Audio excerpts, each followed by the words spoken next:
අයිබුවන් වැලිකම සමගි ජනබලවේගේ සභාපතිවරයා ඝාතනය කිරීම ආණ්ඩුවේ වැඩක්ද මේ ඝාතනය සම්බන්ධව ආණ්ඩුව දැනගෙන හිටියද ඒ වගේම මුළු රටම අනාරක්ෂිත වෙලා තියෙන්නේ කොහොමද මෙහෙම කියන්නේ අපි නෙමෙයි මුළු රටම අනාරක්ෂිතයි කියලා කියන්නේ මේ වර්තමාන ආණ්ඩුවේ නියෝජ්‍ය අමාත්‍යවරයෙක් වෙන චතුරංග අබේසිංහ අපි අද කතා කරන්න බලාපොරොත්තු වෙන ඔන්න ඔය කාරණා දෙක සම්බන්ධව කතාවට යන කලින් මතක් කරනවා අපේ channel එක subscribe කරන්න කියලා bell icon එකත් ඔල් දාලා තියාගන්න. අපි වැඩසටහන් දාපු ගමන් බලන්නේ යන ඔබට අවස්ථාව ලැබෙනවා. අපි යමු කතාවට. විශේෂයෙන්ම ඔබ දන්නවා ඊයේ දිනේ ඉඳලා වැලිගම ප්‍රාදේශ සභාවේ සභාපතිවරයා ප්‍රාදේශ සභාව තුලදී ඔහුගේ නිල කාමරය තුල නිල රාජකාරී කටයුතු කරමින් ඉන්න අවස්ථාවේ එම ස්ථානයට පැමිණි නාඳුනන තුවක්කුකරුවෙකු විසින් වෙඩි තබා ඝාතනය කරනු ලැබුවා. මේ සිද්ධිය දේශපාලන ලෝකේ වගේම සිවිල් සමාජය ඇතුලේ කතා බහට ලක් වෙන කාරණාවක් බවට පත් වුණා.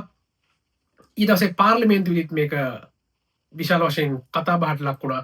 ඒ වගේම අද දවසෙත් පාර්ලිමේන්තුව තුළ සමගි ජනබලවේගය ඇතුළු විපක්ෂය මේ සම්බන්ධව දීර්ඝව කරුණු දක්වමින් ආණ්ඩුවට චෝදනා කරමින් අදහස් ප්‍රකාශ කරා මෙම ඝාතනය නේද ආණ්ඩුවේ අනුග්‍රහය සහිතව සිදුවෙච්ච දෙයක්ද කියන සැකය විපක්ෂයට තියෙනවා කියන කාරණේ සංකේතාත්මකව කළු ඇඳුමින් සැරසිලා තමයි අද විපක්ෂය පාර්ලිමේන්තුවට සහභාගී වුණේ මේ සිදුවීමට විරෝධය පළ කරන්න. මේ අවස්ථාවේදී ආණ්ඩුව පාර්ශවයෙන් නීති හා සාමය ඒ කියන්නේ මහජන ආරක්ෂාව සම්බන්ධ අමාත්‍ය ආනන්ද විජේපාලත් අදහස් දැක්වීමක් කරා. අපි පාර්ලිමේන්තුවේදී සජිත් ප්‍රේමදාසත් මාතර දිස්ත්‍රික් පාර්ලිමේන්තු මන්ත්‍රී චතුරංග ගලප්පත්තිත් ඉදිරිපත් කරපු අදහස් බලලා ඇවිල්ලා කතාව ඉදිරි ටික කරමු. ලසන්ත වික්‍රමසේකර වැලිගම ප්‍රාදේශ සභාවේ සභාපතිවරයා 2025/8/29 දින පොලිස්පතිවරයාට ලියනවා මගේ ජීවිත ආරක්ෂාව සලසා ගැනීම සම්බන්ධයෙන් මම මේ ලියුම සභාගත කරනවා හැන්සක් ගත කරනවා. ඔහු පොලිසිය දැනුවත් කරනවා. පෙරලා පොලිසිය කියන ඔහුට අවධානයෙන් කටයුතු කරන්නට කියලා. ඔහු කියනවා අධිකරණයට පැමිණෙන අවස්ථාවකදී හෝ ප්‍රාදේශ සභාවට පිටත්ව යන අවස්ථාවකදී ඝාතනය කරන්නට සැලැස්මක් තිබෙනවා කියන එක. කෙලින්ම පොලිස්පතිවරයාට ලියලා තියෙනවා. දිවුරුම් ප්‍රකාශයකුත් එක්ක. මගේ රාජකාරි වේලාවේදී සහ පසුවත් සුදුසු ආරක්ෂාවක් මා වෙත ලබා දීමට කටයුතු සලස්වා දෙන ලෙස මා ඉතා ගෞරවයෙන් ඉල්ලා සිටිනවා. මම මේ පොලිස්පතිවරයාට ලසන්ත වික්‍රමසේකර ප්‍රාදේශ සභාවේ සභාපතිවරයා වූ ලිපිය සහ දිවුරුම් ප්‍රකාශය මේ අවස්ථාවේ සභාගත කරනවා හැන්සල්ගත කරනවා. මේ වගේ තත්ත්වයක් තිබියදී ඇයි රජය අපොහොසත් වුණේ ඔහුට නිසි ආරක්ෂාව රැකවරණය ලබා දෙන්න. මෙච්චර මේ රටේ පාතාල කල්ලි කුඩු කල්ලි මැර කණ්ඩායම් මිනි මරුවන් ඝාතකි මර්ධනය කරන්නට රජය සමත් වෙලා තිබෙනවා නම් එහෙනම් ප්‍රාදේශීය සභාවක සභාපතිවරයෙකුට තමන්ගේ සභාවට ඇවිල්ලා ජනතාවට සේවය කිරීමේ නිදහසක් නැද්ද මේ පුනරුදය තුල? දැන් මෙතෙන්දී තියෙන ලොකුම බරපතල වැරද්ද තමයි මේ ආණ්ඩුවට ඇඟිල්ල දික් කරන ප්‍රධාන කාරණාව තමයි විශේෂයෙන්ම ඔහු සභාපතිවරයා වෙලා ඉඳිද්දී ඔහු පොලිස්පතිතුමාගෙන් ඉල්ලීමක් කරනවා මාස දෙකකට කලින් ඔහුට ජීවිතය පිළිබඳ ප්‍රශ්නයක් තියෙනවා අවදානමක් තියෙනවා ඒ නිසා ඒ පිළිබඳව කටයුතු කරන්න කියලා ඉල්ලීමක් කරලා තියෙනවා පොලිස්පතිවරයාගෙන්. ඒකට කිසිම පිළිතුරක් දීලා නැහැ. ඔන්න ඔයාලට පිළිතුරු දෙන්න ඕන ඔයාලා. ඔන්න ඔය විදිහට තමයි සජිත් ප්‍රේමදාසත් චතුරංග ගලප්පත්තිත් වැලිගම සභාපතිවරයාගේ ඝාතනය සම්බන්ධව සහ ඒ අදාළ වටපිටාව සම්බන්ධව කරුණු ඉදිරිපත් කළේ. මෙතනදී අවධානය ලක් කරන්න තියෙන ප්‍රධානම කාරණය තමයි අදාළ සභාපතිවරයා මීට සති කිහිපයකට පෙර පොලිස්පතිවරයාට ලිඛිතව ඉල්ලීමක් කරලා තියෙනවා. ලිඛිතව පොලිස්පතිවරයා දැනුවත් කරලා තියෙනවා.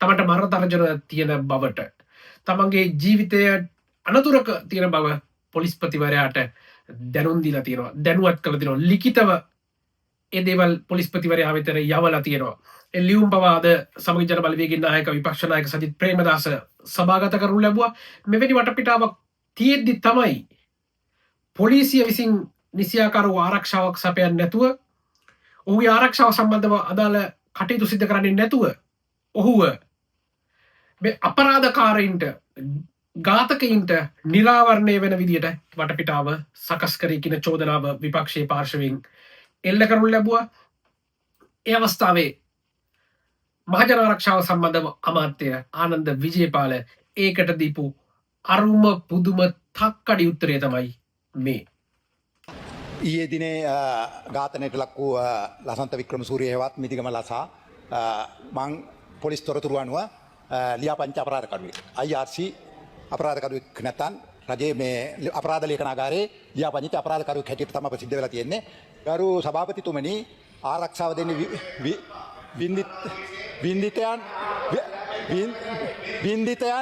වින්දිතයන් ආරක්ෂා කිරීමේ පනත යටතේ වින්දිතයන්ට සහ සාක්ෂිකරුවන්ට ආරක්ෂාව දෙනවා. පොලිස් දෙපාර්තමේන්තුවට හැකියාවක් නැහැ ලියාපදිංචි අපරාධකරුවන්ට ආරක්ෂාව දෙන්න.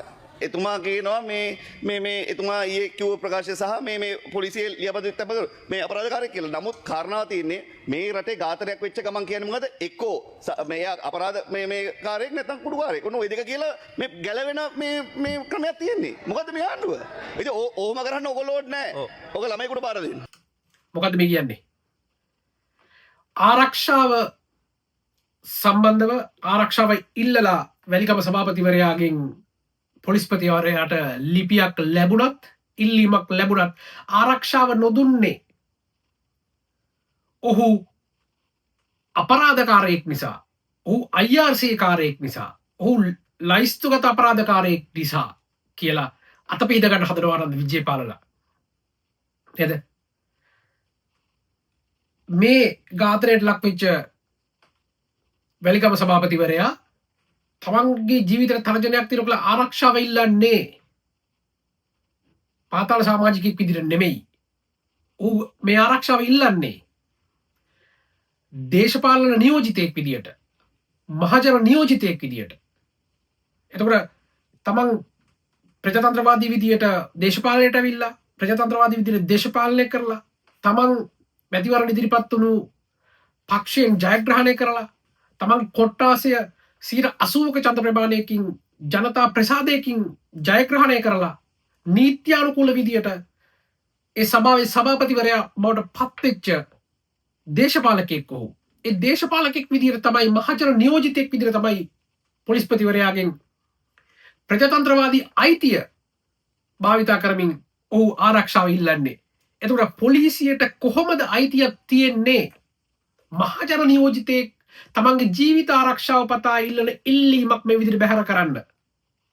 දේශපාලකයෙක්ට ඕන දෙයක් කියන්න පුළුවන්. ආනන්ද විජේපාලට ඕන දෙයක් කියන්න පුළුවන්. හැබැයි පොලිස්පතිවරයාට සහ පොලිස් දෙපාර්තමේන්තුවට වගකීමක් තියෙනවා තමන්ගෙන් ආරක්ෂාව පතා එන පුද්ගලයන්ට ආරක්ෂාව සපයලා ඔවුන්ගේ ජීවිත ආරක්ෂාව තහවුරු කරන්න. මෙතන ඉතා පැහැදිලිව පේන්න තියෙනවා. මොහු ආරක්ෂාව ඉල්ලද්දිත් මොහුට ආරක්ෂාව ලබලා දීලා නැහැ. මොහුව ඝාතනය කරන්න ඝාතනය වෙන්න අවශ්‍ය කරන නිදහස් වටපිටාව පැහැදිලිවම ආරක්ෂාව බාර කණ්ඩායම් විසින් සකස් කරලා දීලා තියෙන බව මේ කරුණු කාරණාත් එක්ක බොහොම පැහැදිලි නේද? මේවා අය අමුතුවෙන් හොයන්න දේවල් නෙමෙයි. දැන් පැහැදිලි වෙනවා මෙතන මොකක්ද වෙලා තියෙන්නේ කියන එක. අපි පරීක්ෂණ යද්දි බලා ගන්න පුළුවන් මොනවද වෙලා තියෙන්නේ කියලා. හැබැයි අවාසනාවන්තම කාරණය වෙන්නේ මිය ගිය වැලිකම සභාපතිවරයා ඔහු පොලිසියෙන් ආරක්ෂාව ඉල්ලන්නේ මහජන නියෝජිත ආයතනයක සභාපතිවරයෙකු විදියට දේශපාලන නියෝජිතයෙක් විදියට පුද්ගලයෙක් විදියට ඔහුට ආරක්ෂාව සැපයන්න බැරි නම් පොලිසියට වගකීමක් තියෙනවා වැලිගම ප්‍රාදේශ සභාවේ සභාපතිවරයා කියන තනතුරට අදාළව හෝ ඒ ආරක්ෂාව ඔහුට සපයන්න නේද? පුද්ගලයා අදාළ කරගන්න නැතුව. ඒ කියන්නේ ඔහු ඔහු සම්බඳව අපරාධ චෝදනා තියෙනවා නම් ඔහු අත්අඩංගුවට අරගෙන අධිකරණ ඉදිරිපත් කළා ඔහුව සිරගත කරන්න හරි ඔහුට විදිහට නීතිය ක්‍රියාත්මක කරන්න ඉතරම් කාලය තිබුණා. ඔහු නාම යෝජනා බාර දීලා මැතිවරණ ඉදිරිපත් වෙලා මන්ත්‍රීවරයෙක් විදිහට දිගුරුම් දීලා සභාපතිවරයෙක් විදිහට දිගුරුම් දීලා මේ මාස 6ක 7ක කාලයක් විශාල කාලයක් තිබුණා. ඒ කාලය ඇතුළතදී පොලිසිය ඇයි ඒ දේවල් නොකළේ? ඔය ආනන්ද විජේපාලලා දැන් පාර්ලිමේන්තුවේ ගහන පම්පෝරි පාර්ලිමේන්තුවේ අර අපරාධකාරයෙක් කියන තැන ඉඳලා කතා කරන ඒවා අපරාධකාරයෙක් කියලා හංගඩු ගහලා ඒ මරණය ඒ ඝාතනය සාධාරණීකරණය කරන්න දඟලන දැඟලිල්ල තිබුණා. මාස 6ක් තිබුණා මේගොල්ලන්ට මේ වැලිගම සභාපතිවරයා සම්බන්ධව තීරණයක් ගන්න. එහෙම නොකර නේද? ඊටම උදාසීන විදියට ඊටම අපේ සෙවල විදියට තමන්ගේ වගකීම පුරවැසියාට ආරක්ෂාව සැපීම කියන වගකීම පැහැර හැරලා මහජන ආරක්ෂාව කියන වගකීම පැහැර හැරලා දැන් ඇවිල්ලා කියනවා අපරාධ ඉතිහාසයක් තියෙනවා චෝදනා තියෙනවා මෙහෙමයි කියලා. එහෙමනම් මහත්තයෝ ටිල්වින්සිල්ලට චෝදනා තියෙනවා. ටිල්වින්සිල් ඇවිල්ලා ලයිස්තුගත අපරාධකාරී ආණ්ඩුවකින් අච්චු කරලා හිරේ ගිහිල්ලා අප මිනිහෙක්. හැබැයි වෙලිකම් සභාපතිවරයා ආණ්ඩුවෙන් අච්චු කරලා හිරේ ගිහිල්ලා අප මිනිහෙක් නෙමෙයි. එම අපරාධකාරයෙක් නෙමෙයි. ඔය ජනතා විමුක්ති පෙරමුණේ ඉන්න 80%ක්ම නේද බන්ධනාගාරගත වෙලා පුණ්ඩුත්තාපර කඳවුරු වල ඉඳලා දඬුවම් ලබලා අච්චු කරලා අපරාධකාරයන්ගේ ලයිස්ට් වල නම් ලියවිච්ච කට්ටිය. ඒතර කවදා හරි දවසක මේ ආණ්ඩුව වෙනස් වෙලා වෙනත් ආණ්ඩුවක් ඇවිල්ලා මොකක් හරි ප්‍රශ්නයක් මත ඔය වර්තමානයේ ජනතා විමුක්ති පෙරමුණ නියෝජනය කරන දේශපාලකයෝ තමන්ට තියෙන ජීවිත තරණයක් සම්බන්ධව ආරක්ෂාව ඉල්ලපු වෙලාවට ඒ වෙලාවේ තියෙන ආණ්ඩුවට අවස්ථාව තියෙනවා මේගොල්ලන්ගේ අපරාධ ඉතිහාසය මෙන්න මේක මේගොල්ලන් අපරාධකාරයෝ මේගොල්ලන් අච්චු කරලා තියෙනවා උසාවියකින් ඒ නිසා මේගොල්ලන්ට ආරක්ෂාව දෙන්න බෑ ඒගොල්ලන් ආරක්ෂාව ඒගොල්ලෝ සපය ගන්න කියලා බැහැර කරන්න පැහැදිලිවම මේ ඊට ප්‍රස්තාව හැදෙනවා. ඒකට අනිත් පැත්තෙන් ඉතාම කැත විදියට ඉතාම අපි ශිෂ්ට සම්පන්න සමාජයකින් බලාපොරොත්තු නොවෙන ඒගොල්ලොම කියපු විදියට වැදගත් දේශපාලනයක් නිර්මාණය කරන්න ආපු මිනිස්සුන්ගෙන් බලාපොරොත්තු නොවන මට්ටමේ අශිෂ්ට වූ ක්‍රියාදාමයක් මේ තුල ක්‍රියාත්මක වෙලා තියෙනවා කියන එක බොහොම පැහැදිලි. ඒ වගේම ඊයේ මාධ්‍ය මගින් මේ සිදුවීමට අදාළව විවිධ පාර්ශ්ව වලින් අදහස් විමසපු වෙලාවේ මේ ආණ්ඩුවේ නියෝජ්‍ය අමාත්‍යවරයෙක් වන චතුරංග අබේසිංහගෙන් මේ සිදුවීම සම්බන්ධව අදහස් විමසා සිටියා. ඒ වෙලාවේ දීපු හරි අපූරු උත්තරය තමයි මේ විදිහට ප්‍රාදේශ සභාව ඇතුළට මේ අද මහජන දින දවසේ ඇවිල්ලා විදිහම ගැන මොකද කියන්නේ? ප්‍රාදේශ සභාවට නෙමෙයි මේ හැමතැනම අනාරක්ෂිතයි අපේ රටේ. ඉතින් ඒ ආරක්ෂාව තර කරලා තියෙන සාමාන්‍ය ජනතාවට එහෙම තර්ජනයක් තිබිලා නැහැ. ඒකින්ද අපි නිදහසේ යනවා. ඒ පාතාල කණ්ඩායම ආයුධ සහිතව ඉන්නවා. ඉතින් ආරක්ෂාව අවශ්‍ය කට්ටියට ආරක්ෂාව දීලා තියෙනවා. ඉතින් එහෙම නැතුව හැමතැනක්ම ආරක්ෂා කිරීම සඳහා මේ ප්‍රතිපාදන නැහැ. චතුරංග මොකද්ද මෙතනදී කියන්නේ? වැලිගම සභාව විතරක් නෙමෙයි මුළු රටම අනාරක්ෂිතයි. පාතාලයේ ආයුධ තියාගෙන එහෙට මෙහෙට යනවා නේද? හැබැයි අපි නම් ආරක්ෂිතයි නේද? අපි ආරක්ෂාව ලබලා දීලා තියෙන්නේ ආරක්ෂාව දෙන්න ඕන කට්ටියට විතරයි නේද? අනිත් හැමෝටම ආරක්ෂාව සපයන්න ප්‍රතිපාදන නැහැ. සල්ලි නැහැ. මොන හිඟන්නොද මේ? මොන කාලකන්නිද මේ? මොන තක්කඩිද මේ? නේද? මේ කියන්නේ මුළු රටම අනාරක්ෂිතව තියෙනවා. ආයුධ තියාගෙන පාතාලයේ එළියේ ඉන්නවා. හැබැයි අපිට මුළු සමස්ත රටම ආරක්ෂා කරන්න ප්‍රතිපාදන නැහැ, සල්ලි නැහැ. අපිට තේරෙන දේ අනුව අපිට කියන්න තියෙන්නේ මේ වගේ අපතේ සෙට් එකක් රට බාර ගන්නකොට මේ රටේ යුද්ධයක් තිබ්බේ නැත්තේ මේ රටේ මිනිස්සුන්ගේ තියෙන මේ රටේ උපන් දරු පරම්පරාවේ තියෙන වාසනාවට යුද්ධයක් තිබුණා නම් කියයි ප්‍රභාකරන්ගේ බෝම්බ වලින් LTT බෝම්බ වලින් හැමෝම ආරක්ෂා කරන්න ප්‍රතිපාදන නැහැ කියලා. නේද? අනිත් එක තමයි අපි චතුරංගයෙන් අහනවා. අපි ආණ්ඩුවෙන් අහනවා. චතුරංග කියන විදිහට අවශ්‍යයට ආරක්ෂාව දීලා තිනවා. හැමෝටම ආරක්ෂාව දෙන්න ප්‍රතිපාදන නැහැනේ. එතකොට ඔය හැමෝම කියලා නේද? ඒ කියන්නේ හැමෝටම ආරක්ෂාව දෙන්න බෑ. ආරක්ෂාව දෙන්න ඕන අයට ආරක්ෂාව දීලා තියෙනවා නම් ඒ දෙන්න ඕන අය කියලා ඕගොල්ලෝ ලයිස්තු ගත කරලා තියෙන්නේ. ඕගොල්ලෝ හඳුනාගෙන තියෙන්නේ මොන කොටසද? මොන පාර්ශවයන්ද? ඒතර ඒක රටට කියන්න. කිව්වට පස්සේ ඒ ගොඩට අදාළ නොවෙන මිනිස්සුන්ට පුළුවන් තමන්ගේ ආරක්ෂාව තමන් සලසගන්න ඕනකන්න වැඩ පිළිවෙලක් සකස් කරගන්න නේද චතුරංගා බේසිංහ හෝ වෙන කෙනෙක් හෝ ඇවිල්ල දැන් පාර්ලිමේන්තුවේ හෝ වෙන තැනක කියන්න ඕන අපිට මුළු ඔක්කෝටම ආරක්ෂාව සපයන්න බෑ අපි ආරක්ෂාව සපයන්න ඕන කොටස මෙන්න මේක අපි තෝරගෙන ඉන්න මෙන්න මේ අයට මෙන්න මේ කොටස් වලට අපි ආරක්ෂාව සපයනවා හැබැයි අපිට අනිත් හැමෝටම ආරක්ෂාව සපයන්න අපිට ප්‍රතිපාදන නැහැ ඕගොල්ලන්ගේ ආරක්ෂාව ඕගොල්ලෝ සපය ගන්න කියලා රාජ්‍ය ආයතනවල ඉන්න උසස් නිලධාරීන්ද රාජ්‍ය සභාවල සභාපතිලද නගරාධිපතිලද නියෝජ්‍ය නගරාධිපතිලද පාර්ලිමේන්තු මන්ත්‍රීලද ඒගොල්ලෝ විපක්ෂ නියෝජනය කරන මන්ත්‍රීලද ඒ අයට කිව්වට පස්සේ ඕගොල්ලන්ගේ ආරක්ෂාව ඕගොල්ලන් සලසගන්න කියලා නේද ඒගොල්ලන් පුළුවන් ඒගොල්ලන්ගේ ආරක්ෂාව සපය ගන්න මොකක් හරි වැඩ පිළිවෙලක් දාගන්න මේ විදිහේ කතා කියන මහජන ආරක්ෂාව සම්බන්ධව මේ විදිහේ කල්පනාවක ඉන්න මිනිස්සුද කියන්නේ රටේ ජාතික ආරක්ෂාව තහවුරු කරලා තියෙන්නේ. මෙයාලද මේ ජාතික ආරක්ෂාව ගැන ටියුෂන් දෙන්න බංකු පුටු අරගෙන එන්න කියලා කියන්නේ. මෙයාලද කියන්නේ මහජන ආරක්ෂාව තහවුරුයි කිසි ප්‍රශ්නයක් නැහැ කියලා.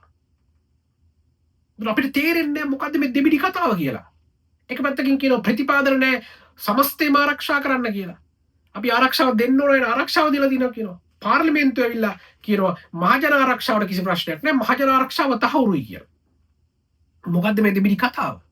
ඒක නිසා පැහැදිලිව පේන්න තියෙන්නේ රටේ ජාතික ආරක්ෂාව වගේම මහජන ආරක්ෂාවක් තියෙන්නේ දැවැන්ත අර්බුදයක දැවැන්ත අභියෝගයක් ඉදිරියේ. චතුරංග කියන්නේ මේකයි රට අනාරක්ෂිතයි කියලා. ඒක නිසා මේ සිද්ධ වෙන සියලු දේ බොහොම බුද්ධිමත්ව බලලා අහලා දැකලා මොකක්ද වෙන්නේ මොකක්ද වෙන්න නියමිත මොකක්ද මේ සිදු කරමින් තියෙන්නේ කියන කාරණය වටහා ගන්න එක බුද්ධිමත් ඔබ සැමට බාර කරමින් අපි අපේ වැඩසටහන අවසන් කරනවා යන කලින් මතක් කරනවා අපේ channel එක subscribe කරන්න bell icon එකත් ඕල් දාලා තියාගන්න අපි තවත් දවසක වැඩසටහනක හමුවෙන බලාපොරොත්තු වෙන සමු ගන්නවා ඔබ සියලු දෙනාට ජය වේවා